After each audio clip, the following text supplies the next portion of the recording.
नमस्कार दर्शक महानुभाव।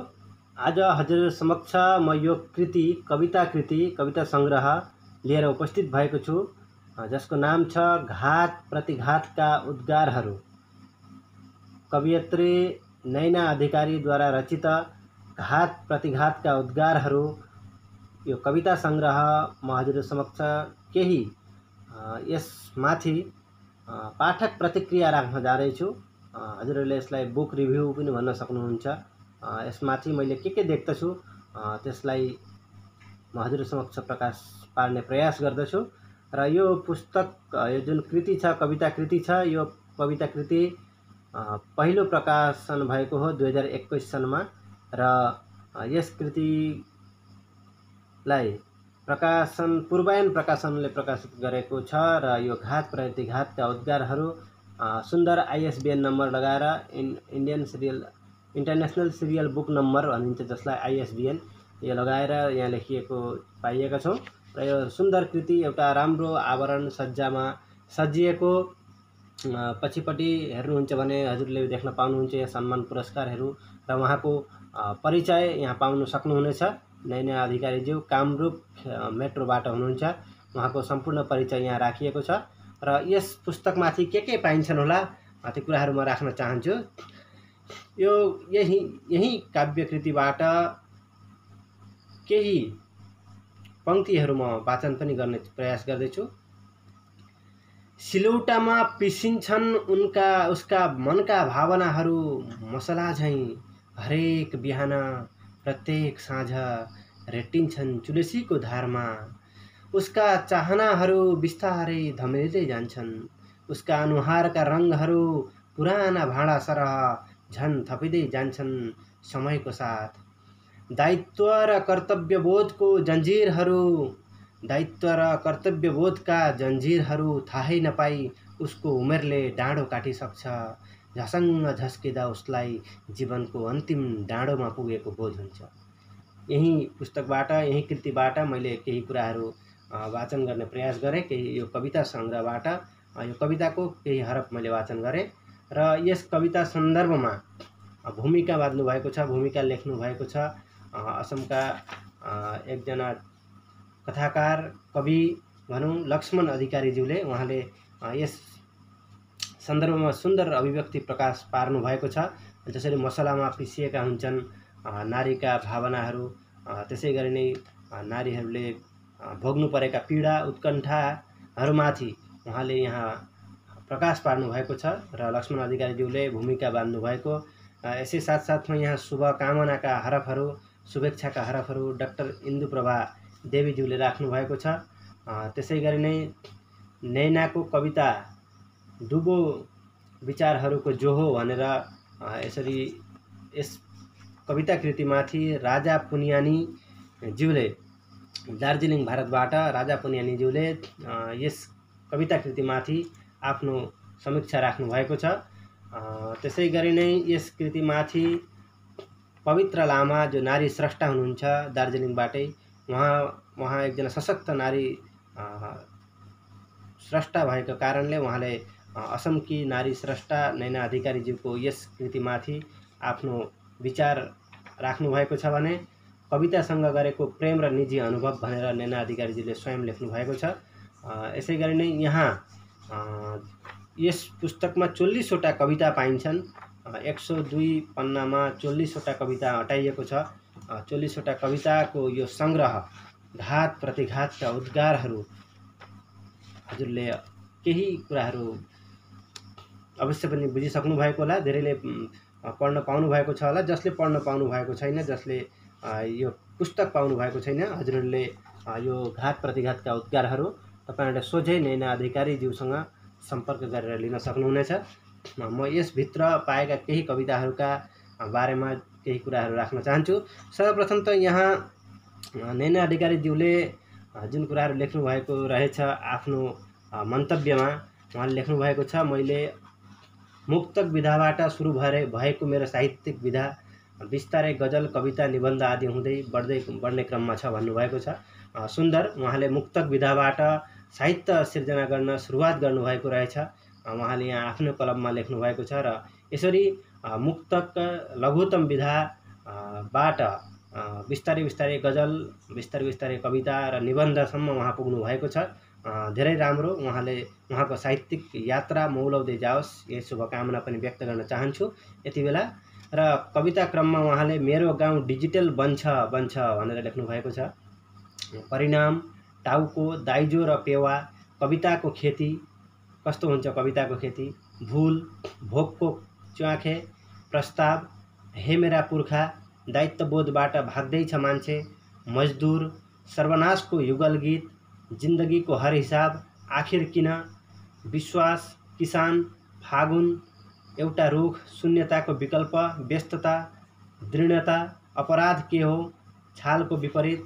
यसै गरी नै उहाँले उहिले हाम्रो पालामा, आशा, नारी, अपेक्षा, पर्खाइ, कविताको आत्मा, जय पराजय, कविता छैन कहाँ छैन, गति, महिषासुर, चाहना, विसङ्गतिहरू, यसै गर्दै गर्दै उहाँले जीवनको परिक्रमा र युद्ध यहाँसम्म उहाँले 40वटा कविता सिर्जना गर्नुभएको यस काव्यकृति घात प्रतिघातका उद्गारहरू भित्र के पाइन्छ, यसभित्र कस्ता कस्ता अभिव्यक्तिहरू पाइन्छन्, यस काव्यकृतिमा तपाईहरुलाई म राख्न चाहन्छु। र यस काव्यकृतिमा तपाईहरुले ध्यान गर्नुहोला, यो राम्रो सुन्दर सजावट, सुन्दर तरिकाले यस किताबको, यस पुस्तकको कभर बनाइएको छ र यसभित्र भएको के कस्तो अनुभवहरू छन् त्यो मूल्याङ्कन हजुरहरूले पनि गर्न सक्नुहुनेछ। र यसमा के कस्ता पक्षहरू पाइन्छन्, कविताको कस्ता कस्ता पक्षहरू पाइन्छन्, म केही कुरा राख्न चाहन्छु। यहाँ सर्वप्रथम त मेरो गाउँ डिजिटल बन्छ भनेर राख्नु भएको छ।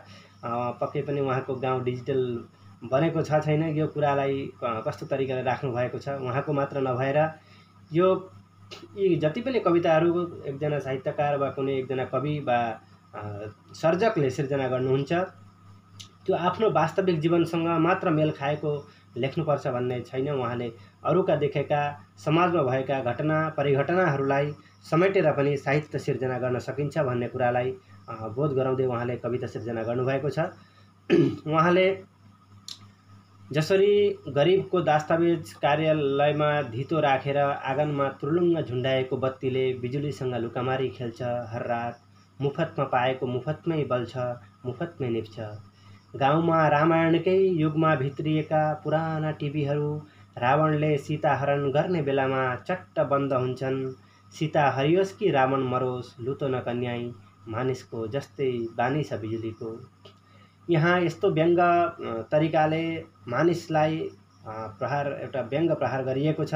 जसरी हाम्रो गरिब किसानहरूको, गरिब व्यक्तिहरूका घरमा जसरी बिजुली बत्ती आउँछ जान्छ, कसरी आउँछ जान्छ भन्दा जसरी आकाशबाट चम्किने बिजुली हुन्छ, त्यसै गरी नै हाम्रो गाउँघरमा भएका बिजुली बत्तीहरू पनि आउँछन् जान्छन्।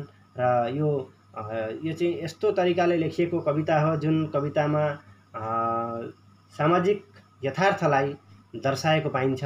र हाम्रो यस आधुनिक युगमा हाम्रो गाउँ सहर, गाउँ कसरी डिजिटल बन्दैछ, कसरी बन्न सकेको छैन, यस कुराहरूलाई पनि यहाँ राखिएको छ। विशेष गरेर यस कविताले चाहिँ डिजिटल बन्छ भन्ने सपना मात्र देख्नु परेको गाउँघरमा त्यस्ता खालका कुराहरूलाई उजागर गरिएको छ।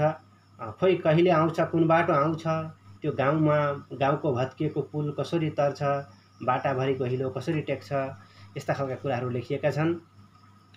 बाटामा शिलान्यासको वर्षगाँठ, अब यहाँ व्यङ्ग प्रहार गरिएको छ। बाटाको जुन शिलान्यास गरिएको हुन्छ त्यसको वर्षगाँठ 1 वर्ष 2 वर्ष यसरी वर्ष बितिरहन्छन्, तर बाटो बनिएको हुँदैन। त्यस्ता कुराहरू राखिएका छन्। त्यहाँ बनाइएका जुन शिलान्यास गरिएको ठाउँमा त्यहाँ गाई बाख्रालाई बान्ने ठाउँ बनिएको जस्ता कुराहरू पनि राख्नु भएको छ। र यसै गरी नै यहाँ शिक्षित युवाहरू लाखापाखा लागेको, कोही सहर पसेको, कोही विदेश गएको, कोही अनलाइनमा धेरै अर्थ उपार्जन गर्छु भनेर रित्तो हात फर्केर आउनु परेको, कसैको सपनाहरू साकार हुन नसकेको, यी कुराहरूलाई यहाँ बताइएको छ। र धेरै कुराहरूलाई यहाँ लामो शैलीमै लेखिएको छ। यो गद्य कविता हो। र यसरी पैसा नभएका रोगी, आँट नभएका युवा, आँखा नभएका नागरिक, विवेक नभएका भोटर, मानवता नभएका अधिकारी, स्थिति नभएका नेता र हिजोका जस्तै छन्। तर पनि हाम्रो गाउँ डिजिटल बन्छ भन्ने हाम्रो जुन सपना हो, मानिसहरू उही छन्, सत्तामा उही छन्, तर हाम्रा मानिसहरूले कष्ट दिनहुँ भोगिरहनु परेको अवस्था यस कविताले दर्शाएको मलाई लाग्दछ। र मेरो गाउँ डिजिटल बन्छ भन्ने सपनाहरू हामीले सपनामै राख्नु परेको अवस्था का कुराहरूलाई यहाँ छर्लङ्ग पारिएको छ। त्यसैगरी खाना नपाएर मानिस मरेनन् भने, नोकरी नपाएर युवाहरू बौलाएनन् भने, दाम नपाएर कृषकको पासो लागेन भने, पैसा नभएर क्रेता रोएनन् भने, परिवर्तनको भान्सा कोठाको दैलाबाट आउँछ मेरो गाउँ डिजिटल बन्छ भनेर यसरी यस्तो व्यङ्ग्यात्मक दृष्टिकोणबाट यो कवितालाई सिर्जना गर्नुभएको रहेछ र धन्यवाद छ। यसैपछि यहाँ धेरै कविताहरू छन्, म 2-4 कविताको बारेमा भन्दछु र सबै कविताहरू पनि के कस्ता छन् ती कुराहरू पनि राख्न चाहन्छु। परिणाम कवितामा उहाँले धेरैभन्दा धेरै मर्मस्पर्शी कुराहरू राख्नु भएको छ, जुन प्रेम, दया, मानवता यी शब्दहरूलाई हामीले मिल्काएर मात्र हामी हेरिरहेका छौँ। हामीले हाम्रा गर्नुपर्ने जुन मानव भएर हामीले जे कार्यहरू गर्नुपर्ने हो ती कार्यबाट हामी पछि नहटौँ, यस्ता कुराहरूलाई यहाँ अभिव्यक्ति प्रकाश छर्लङ्ग पार्नु भएको छ र आफूलाई सदैव कार्यतर्फ अभिमुख बनाउनु पर्दछन् भन्ने पनि सुन्दर अभिव्यक्ति राख्नु भएको छ। र यसै गरी नै हामीले धेरै कमाउने इच्छा, धेरै सम्पत्ति आर्जन गर्ने चाहनामा मात्र भौतारिनुहुन्न, हामीले हाम्रो जुन मेहनतको लगन हो, जुन मेहनतको फल हो त्यो मात्र पाउनु पर्दछ भन्ने कुरा राख्नु भएको छ। त्यसैगरी टाउको कविता छ यहाँ, विश्वासको घाँटी रेटेर समुद्री जीवनसरी जताततै सल्बलाइरहेछन् हजारौँ टाउकाहरू, काला सेता नुनौला परिचित अपरिचित अविराम कुदिरहेका छन् कति हो कति टाउका। यसरी मानिसको टाउको माथि यो कविताले जोरदार अभिव्यक्ति पोखिरहेको मलाई लागेको छ। यो कविता मैले पढेको छु, धेरै सुन्दर छ र यो टाउको एउटा यस्तो चिज हो जुन टाउकोले सारा संसारलाई नै परिचित गराउँछ। कसैले राम्रो तरिकाले प्रयोग गर्दछन्, कसैले नराम्रो तरिकाले प्रयोग गर्दछन् र नराम्रोलाई हामीले त्यागेर राम्रोतर्फ नै लाग्नु पर्दछन्। टाउकोले नै देश बिगार्छ र टाउकोले नै देश स्वाहा पार्छ, सपार्छ, सबै थोक टाउकोले नै गर्दछ र यो टाउकोलाई हामीले जतन गर्नुपर्दछन् भन्ने अभिव्यक्ति अनि यहाँ पोखिएको छ। त्यसै गरी नै दाइजो र पेवा, दाइजो के हो र पेवा के हो यस सन्दर्भमा पनि यहाँ राखिएको छ। यो चाहिँ विशेष रूपले यहाँ मैले जति पनि कविताहरू पढेँ प्राय 40-वटा कविता मध्ये 20-25वटा कविता यहाँ नारीहरूले भोग्नु परेका पीडा, वेदना, व्यथाहरूलाई पोख्ने प्रयास गर्नुभएको छ। धेरै कविताहरूमा यो दाइजो र पेवा कवितामा पनि त्यस्तै अभिव्यक्तिहरू प्रकाश भएको लाग्दछ र यी नारीहरूले भोग्नु परेका भान्सा कोठामा जुन परेर बाहिरका कुराहरूमा कतै पनि जान नपाउनु, धेरै झन्झटमा परिरहेको अवस्थालाई यहाँ उजागर गर्नुभएको छ। र यसै गरी नै यहाँ धेरै कविता छन्। कविताको खेती भन्नुभएको छ, एउटा बाँझो पन्नालाई कलमले जोतेर मसृण पारिदिन्छु, विसङ्गतिका झार जङ्गल उखेली मिल्काइदिन्छु कालना पारी, मसीले राटै राटा पारेर उसको आङ अभिव्यक्तिको पटाले दलेर छातीभरि छरिदिन्छु एक पाथी कविता। यसरी कविता सन्दर्भमा कविताको खेती कसरी गर्नु भएको छ उहाँले, नैना अधिकारीज्यूले त्यो कुरालाई यहाँ राख्नु भएको छ र उहाँका कविताहरू मर्मस्पर्शी, सुन्दर, बानकिला, चोटिला, कोटिला आएका छन्। उहाँले आफ्नो कवितामा पनि भूल भनेर एउटा कविता राख्नु भएको छ। भूलहरू पनि विचित्रकै हुन्छन् र ती भूलहरूमाथि उहाँले यहाँ आफ्नो मनका अभिव्यक्ति उजागर गर्नुभएको छ। घात प्रतिघातका उद्गारहरू कविता सङ्ग्रहमा भूलहरूको पनि प्रजनन क्षमता हुन्छ भन्नुभएको छ। उहाँले भूल एउटा गर्यो भने त्यो एउटा भूललाई लुकाउन छ भने अर्को एउटा भूल गर्नुपर्ने हुनसक्छ र त्यसै गर्दै गर्दै जाँदा एउटा भूलले 100वटा भूल जन्माउन सक्छ र जसरी माकुराले जालो बनाउँछ त्यसै गरी जालो बनाए झैँ एउटा भूलले पनि त्यो भूलले अरू धेरै जालाहरू बुन्न सक्छ र भूलहरूलाई हामीले कसरी सपार्नुपर्छन् त्यस कुराहरूलाई पनि यहाँ बोध गराइएको छ। भुलहरू पनि विभिन्न वर्गीय हुन सक्छन्, विभिन्न स्थानमा हुन सक्छन्, विभिन्न समयमा हुन सक्छन्। ती भुलहरूलाई हामीले चिन्नु पर्दछन्, बुझ्नु पर्दछन् र ती भुलहरूले हामीलाई नि आफैलाई जोखिम पुर्याउने सक्दछ। कुन भुलले के गर्दछ भन्ने कुराहरू हामीले जान्नु पर्दछन् र कुन भुल चाहिँ हामीले गर्नु हुँदैनन् ती कुराहरू पनि यहाँ राख्नु भएको छ।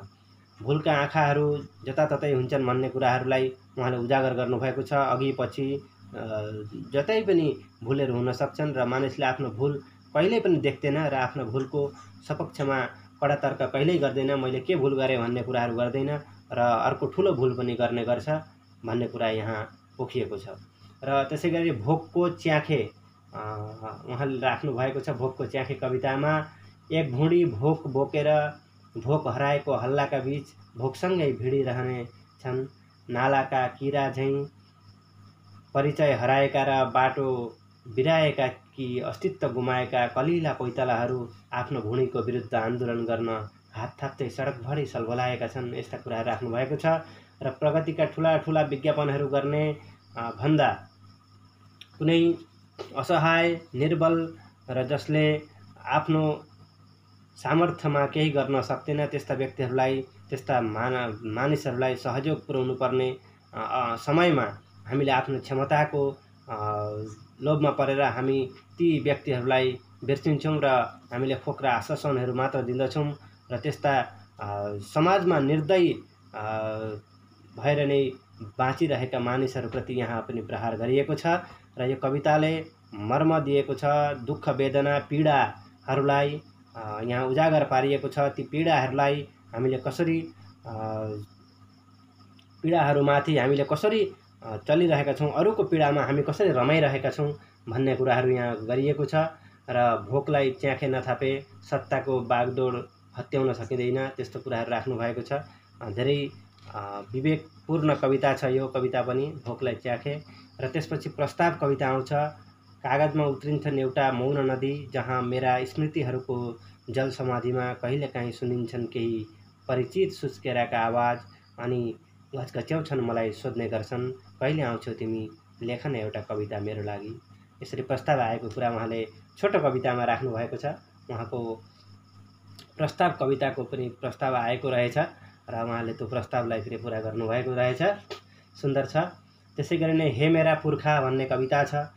पुर्खालाई उहाँले केही प्रश्नहरू गर्नुभएको छ, केही सोध्नु भएको छ र केही पुर्खाहरू समक्ष सिक्न पाएका कुराहरू पनि यहाँ राख्नु भएको छ। यो कविता पनि धेरै सुन्दर छ, मर्मस्पर्शी छ। कविता कुन कुन कवितामा के कुराहरूको कमी कमजोरी छन् ती कुराहरू पनि केही पछि राख्ने म प्रयास गर्नेछु। यो बाँझो धरतीको छातीमा तिमीहरूको स्मृति अझैसम्म जिउँदैछ, आफ्नो हरियालीको साथमा तिम्रा पिठ्यौमा भएका ती गहिरा नीला डामहरूले तिमीहरूको साहस अनि धैर्य भुल्न सकेका छैनन् अहिलेसम्म। तिम्रा ती ठेला उठेका हातहरू, थिचोरिएर बगेका रगतसँगैका घाउका दागहरू अनि बाटाका ढुङ्गाहरूसँग हार नमान्ने ती फुटेका पैतालाहरू बिर्सिएको छैन यो माटोले। यहाँ पुर्खाहरूको बलिदान, त्याग र बलिदान जुन पुर्खाहरूले दिनुभएको हामीलाई जुन बाटो हो त्यो बाटोलाई हामीले कसरी उजागर गर्नुपर्दछन्, त्यो बाटोमा हामी कसरी चल्नुपर्दछन् भन्ने कुराहरू पनि राखिएको छ। र यहाँ प्रेम, पिरती सँगसँगै आफ्नो देश, आफ्नो ठाउँलाई हामीले कसरी अघि बढाएर लानुपर्दछन्, ऐक्यबद्ध भएर हामीले कसरी बाँच्नु पर्दछन्, हामीले हाम्रा पुर्खाहरूले दिएको अवदानको, हाम्रो पुर्खाहरूले दिएको त्याग र बलिदानको हामीले कसरी कदर गर्नुपर्दछन् भन्ने भावना पनि ओतप्रोत भएको यस कविता सुन्दर कविता छ। हे मेरा पुर्खा, ए मेरा अज्ञात अनाम पुर्खा हो, जो मेरा परिचित हुनुहुन्न, मसँग हुनुहुन्न, जो मेरो सम्बन्धमा हुनुहुन्न भए पनि मेरा पुर्खा हुनुहुन्छ। उहाँहरू अझैसम्म जल्दैछन् तिमीहरूका मुख शब्दहरू झोलीका कोइलासरी, झरिला कोइलासरी अनि रोषले भरिएका कान्दैछन् लगातार। तिमी इतिहास भयौ तर तिम्रो इतिहास भएन। यसरी पुर्खाहरूले गरेको त्यागको कदर, बलिदानको कदर गर्न हामीले सकेका छैनौँ। तिमी इतिहास त भयौ तर तिम्रो इतिहास भएन, तिम्रो इतिहास लेखिदिने कोही भएनन्, यस्ता भन्ने भावनाहरूलाई उजागर पार्नु भएको छ। उहाँले यो कविता पनि धेरै मर्मस्पर्शी धेरै गहिरो कविता छ। अनि म सोध्न चाहन्छु, तिमी भन न, तिमीले धेरै गर्यौ मेरा लागि, तिमी थियौ र पो म छु आज, तर किन तिमी माटोसँग मात्र लड्यौ, किन तिमी माटोको लागि लडेनौ, किन तिमी माटोसँग मात्र लड्यौ, किन तिमी माटोको लागि लडेनौ, मेरो लागि किन एउटा घुम छोडेनौ। यसरी गहिरो कुराहरू उहाँहरूले पुर्खामाथि प्रश्न गरेर सामाजिक दायित्वबोधलाई उजागर पार्ने प्रयास गर्नुभएको छ, जातीयता दर्शाउने प्रयास गर्नुभएको छ। अर्को दायित्वबोधबाट भाग्दैछ मान्छे भन्ने कुराहरूलाई पनि अर्को कविताबाट प्रकाशित पार्नु भएको छ। हिजो अस्तिसम्म हामी जुन वसुदैव कुटुम्बकम भन्ने जुन भावना छ, त्यो भावनालाई हामीले कसरी लिनुपर्दछन् भन्ने कुराहरूलाई दायित्वबोधबाट भाग्दैछ मान्छेमा राख्नु भएको छ। यसै गरी दायित्वबोधबाट मान्छे किन भाग्दैछ द्रुत वेगमा र डर, हामीले आफ्नो दोष अरूको निधारमा थपेर आफूले गरेको कर्मको दोष पनि अरूलाई पन्साएर हामीले हाम्रो कर्तव्य विमुख भएर हामी भागिरहेका छौँ, यस्ता कुराहरूलाई राखेको छ। र शोषणको बाटोमा हामी चारैतिर लुटिएको छौँ। हाम्रो यहाँ पनि नारीको अस्मिता लुटिएको, कुल्चिएको र साना साना कोपिलाहरू मेटिएका छन्। दोषीको दोष कागजको नम्बरमा मात्र रहेको छ। धन लुतो लोलुपता देखिँदैछ जताततै, यस्ता कुराहरू राख्नुभएको छ। मानवताको भजन गाउन छोडे मन्दिर मस्जिदहरूले पनि मानवता बिर्सिएर मान्छेहरू आफ्नै प्राप्त गर्न मात्र हामी लागिरहेको यस्ता कुराहरू दर्शाइएको छ। भ्रष्टाचारहरू बढिरहेको छ, शिष्टाचार भने कमिरहेको कुराहरू राख्नुभएको छ। र हाम्रो सोच सभ्यता र संस्कृतिको हामीले कदर गर्न नसकेका कुराहरू, हाम्रो जुन सभ्यता हो, हाम्रो जुन विकासको गति हो, त्यसको हामी सर्टिफिकेट, हामी प्रमाणपत्रहरू मात्र बोकेर प्रतियोगितामा कुदिरहेको समय हो यो भनेर यसरी यस कवितामा राख्नु भएको छ। दायित्वबोधबाट भाग्दैछ मान्छेमा। त्यसै गरी नै मजदुरहरूप्रति समर्पित एउटा कविता छ, जुन 1 मई विश्व मजदुर दिवसको उपलक्ष्यमा उहाँले सिर्जना गर्नुभएको कविता रहेछ। मजदुरले भोग्दै गरेका पीडा, यातना र दुःख वेदना ती सबैलाई यहाँ उजागर गर्नुभएको छ। कतै आँखा गाडिँदैछन् मेरा कसैका कमाइमा, आफ्नो गाँस जुटाउन डोहो पर्छ, कुनै विशेष परिचयको आवश्यकता छैन मलाई, मेहनत गर्छु केवल मेहनत बाहेक अरू केही परवाह छैन, रगत पसिनासँग मित्रता र आलस्यसँग शत्रुता गर्दै गुज्रिएका छन् मेरा दिनहरू। यसरी उहाँका दिनहरू, यो जुन मजदुरहरूको जुन करुणा हो, जुन मजदुरहरूको जुन गर्नुपर्ने उहाँहरूले जुन गरेका कर्महरू हुन्, ती कर्महरूप्रति यस कविता मजदुर कवितामा छर्लङ्ग पारिएको छ।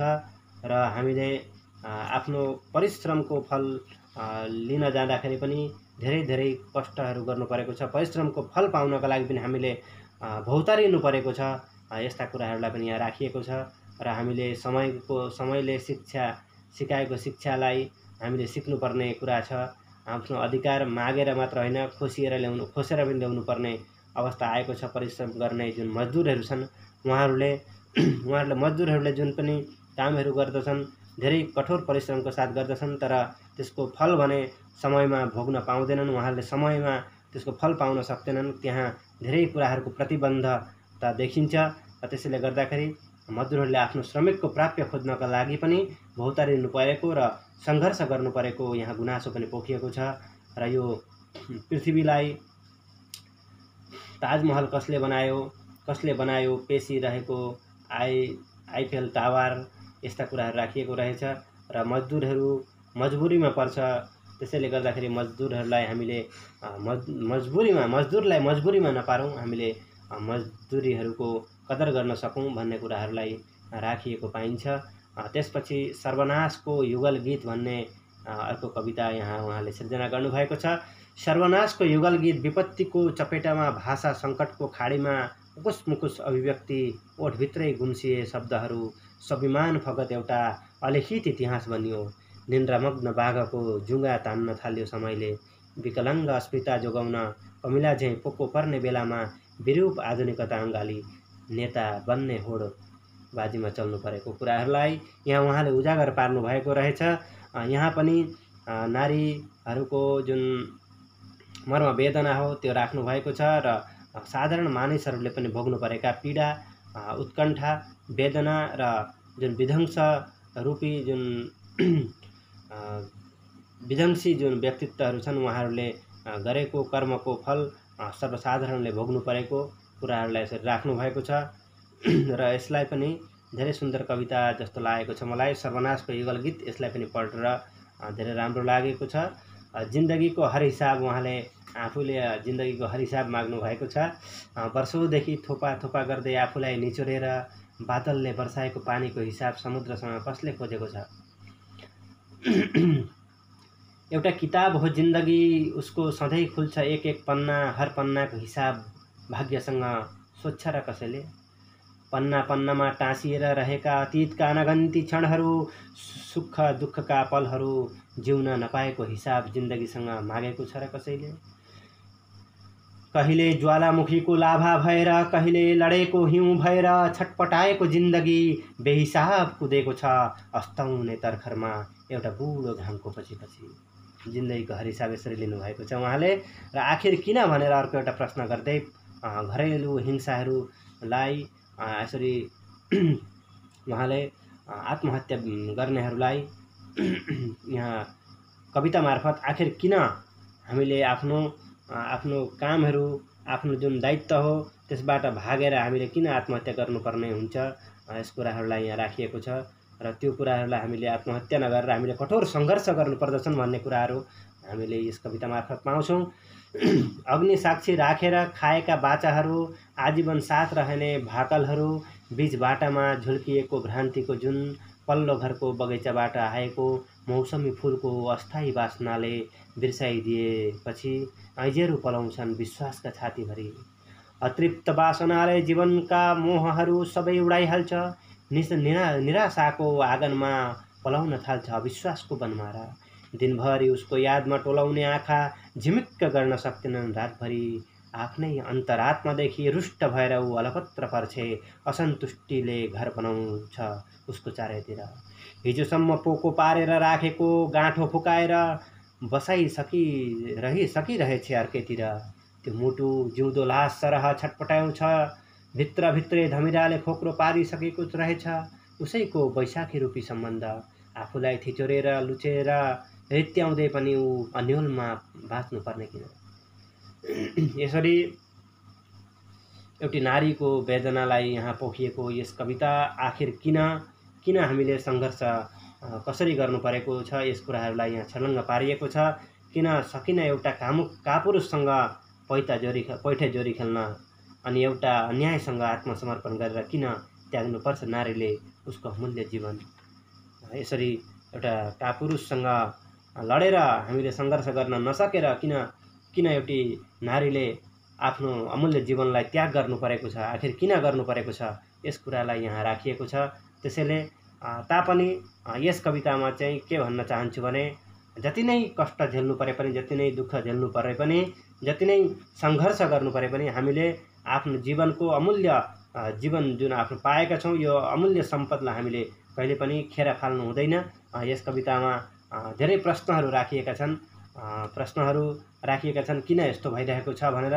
तापनि नारीले पनि सङ्घर्ष गरेर सङ्ग्राममा अघि बढ्नु पर्दछन्। नारी पुरुष सबै हामी बराबर हौँ भन्ने भाव राख्नु पर्दछन् भन्ने म आफ्नो मनसाय दिन चाहन्छु। विश्वास भन्ने कविता जुन छ, यहाँ विश्वासको कवितामा हामीले सबैप्रति विश्वास गर्नुपर्दछन्। हामीले एक अर्कालाई विश्वास नगरे कहिल्यै पनि अघि बढ्न सक्दैनौँ।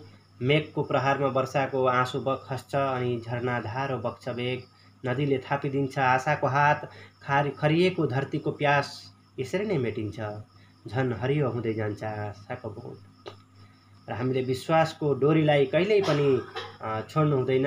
विश्वास सदैव गर्नुपर्दछन्, तर धेरै विश्वास गरेर मात्र पनि हुँदैन। हामीले विश्वास उसलाई गर्नुपर्दछन् जसले विश्वासको कदर गर्दछ र उसलाई पनि विश्वास दिलाउन सक्दछ। त्यस्ता कुराहरूलाई हामीले पाइएको छौँ। र किसान, अर्को एउटा कविता छ किसान भनेर। किसानले भोग्नु परेको पीडा, वेदना, दुःख, यातना यिनीहरूलाई उजागर गरिएको छ र ती पीडा वेदनाहरूलाई कसले सुन्दछ यी भोगेका कुराहरू, कसले पढेको छ यस्ता किसानहरूको मर्म वेदना कसले सुन्दछ, कसले सुनिदिन्छ, यी कुराहरू यहाँ राखिएको छ। र यहाँ धेरैजसो कविताहरूमा प्रश्न राखिएको छ, कसरी तपाईहरूले यसो गर्नुहुन्छ भनेर। मैले अघि भनेको थिएँ यी कविताहरूमा कसरी तपाईहरूले यस्तो गर्नुभयो भन्ने जुन प्रश्नहरू हुन् त्यो राखिएको छ। यसले पनि अवश्य पनि पाठकलाई प्रश्न गरिएको छ, पाठकले आफै त्यसको उत्तर निकाल्न सक्नुहुनेछ। यसको सकारात्मक पक्ष के हो भने यस्ता खालका कविताहरूले पाठकहरूलाई प्रश्न गरिएको छ, यो किन भयो, यो कसरी भयो, यो कहाँ भयो, कुन ठाउँमा भयो, यी कुराहरूलाई के गर्दाखेरि समाधान गर्न सकिन्छ त्यो पाठकले आफै पढ्न साथ उहाँहरूले यसको उत्तर निकाल्न सक्नुहुनेछ। र यसको सकारात्मक पक्ष यो पनि कविताको कि यस्तो मात्रै किन भइरहेको छ भन्दाखेरि यसको उत्तर चाहिँ पाठकले आफै नै दिन सक्नुहुनेछ। र यो किसान कविता पनि एउटा सुन्दर कविता बनेको छ। फागुन स्मृति र यथार्थ, जुन फागुनको हावामा हामीले जुन उजाड लागेको जिन्दगी हुन्छ, जुन घाम हावा बतासले एउटा परिवेशलाई नि अलग बनाएको हुन्छ, त्यो फागुन माथि यसरी कविता लेखिएको छ। यो सुन्दर कविता छ र यो कविता पनि मर्मस्पर्शी मलाई लागेको छ। र यस कवितामा पनि ती रङहरू फागुनका जुन एउटा परिवर्तन संसारको नियम हो जसलाई हामीले मान्नु पर्दछन्। वैशाख फागुन यी महिनाहरू, बारहरू, दिनहरू, गतेहरू परिवर्तन भइरहन्छन् र यसमा पनि हामीले चल्न सिक्नु पर्दछन्। हरेक समयको नै मूल्य हुन्छ, ती समयको मूल्यहरूलाई हामीले खोज्न सक्नु पर्दछन् भन्ने भावना पाउँदछौँ। एउटा रुख भन्ने कविता छ यहाँ एउटा। यो कवितामा पनि रुखले जसरी निस्वार्थ रूपले हामीलाई शीतल छाया दिन्छ, जस्तै शत्रु गए पनि एउटा रुखले शीतल छाया दिएरै पठाउँछ। र त्यो रुखले कहिल्यै भन्दैन कि म त मेरो शत्रु होस्, तैँले मलाई काट्दछस्, फ्याक्दछस्, तँलाई म छाया दिन्न भनेर कहिले पनि भन्दैन। त्यसै गरी मानवहरूले पनि आफ्नो छत्र छायामा अरूलाई राख्न सक्नु पर्दछन् भन्ने कुराहरूलाई यहाँ राखिएको छ भन्ने यो मलाई लागेको छ। यो सुन्दर कविता छ। र कहिले पनि हावा, पानी, रुख यिनीहरूले कहिले पनि अरूको शत्रुता गर्दैनन् भने पनि उहाँहरूलाई नै हामीले ध्वंस पारिरहेका छौँ। रुख काट्यौँ भने आफू नै काटिन्छौँ, आफू नै मासिन्छौँ र हामीले रुख काट्नु हुँदैन। त्यो कुराहरूलाई पनि यहाँ राखिएको छ। शून्यताको विकल्प, अब शून्यताको विकल्प के छ होला भन्दाखेरि असन्तुलित भावनाहरू परमाणु झैँ धुलो र बताससँगै अलिङ्गनमा बाँधिएर बादलसँग उर्लिँदैछन्, खलबलाउँदैछन् विचारहरू, गिदीका हरेक पूर्जा हल्लिँदैछन्। जीवनरूपी खाताका पानाहरू मानौ कुनै तरुणी विधवाको मजेत्रो झैँ रङ्गहरू निलेर सेतम्मै भएर हावामा फरफर गरिरहेछन्। यो पनि एउटा शून्यताको विकल्प भन्ने कविता, राम्रो सुन्दर कविता पाइएको छ। र अर्को कविता छ व्यस्तता, मानिसको व्यस्तता। हामीले यो कविता पढ्दाखेरि हामी कस्तो व्यस्ततामा कुदिरहेका हुन्छौँ, हामी के गरिरहेका हुन्छौँ। आधा जीवन त हामीले हाम्रो समयको सुतेरै बिताएका हुन्छौँ। कुम्भकर्णको जसरी हाम्रो निन्द्रामा हामी सुतिरहेका हुन्छौँ। हजुरको वर्ष कति भन्दाखेरि 40 वर्ष भएको छ भने 20 सालको भन्दा हुन्छ, किनभने आधा जीवन त हाम्रो सुतेरै बित्दछ। त्यसै गरी नै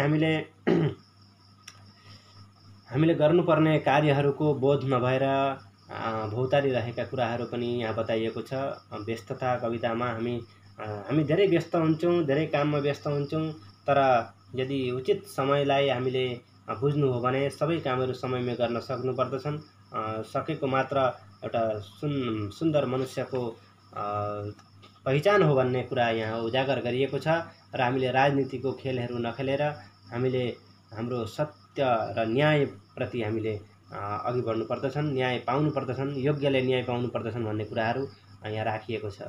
र सत्तारूढ मान्छेहरूले मात्र सफलता हासिल गर्दैनन्, हामी सबैले नै गर्न पाउनु पर्दछन्। न्याय भन्ने सबैको नै बराबर हुनुपर्दछन् भन्ने कुरा यहाँ राखिएको छ। र दृढता भन्ने कविता पनि यहाँ पाउँदछौँ।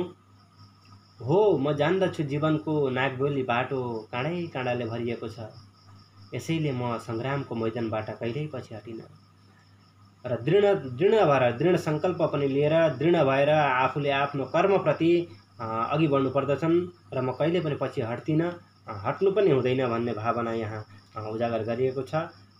कसैले मानुन् या नमानुन्, आफ्नो कर्म, आफ्नो जुन प्राप्य हो त्यसको अंश म लिएरै छोड्दछु र म कहिले पनि भौतारिन्न भन्ने कुराहरू राखिएको पाइन्छ। अपराध के हो? यो अपराध के हो कवितामा भने बालकहरू प्रति समर्पित छ। विश्व बाल श्रमिक दिवस विरुद्ध दिवसको जुन अवसरमा लेखिएको यो कविता हो। र अपराध के हो?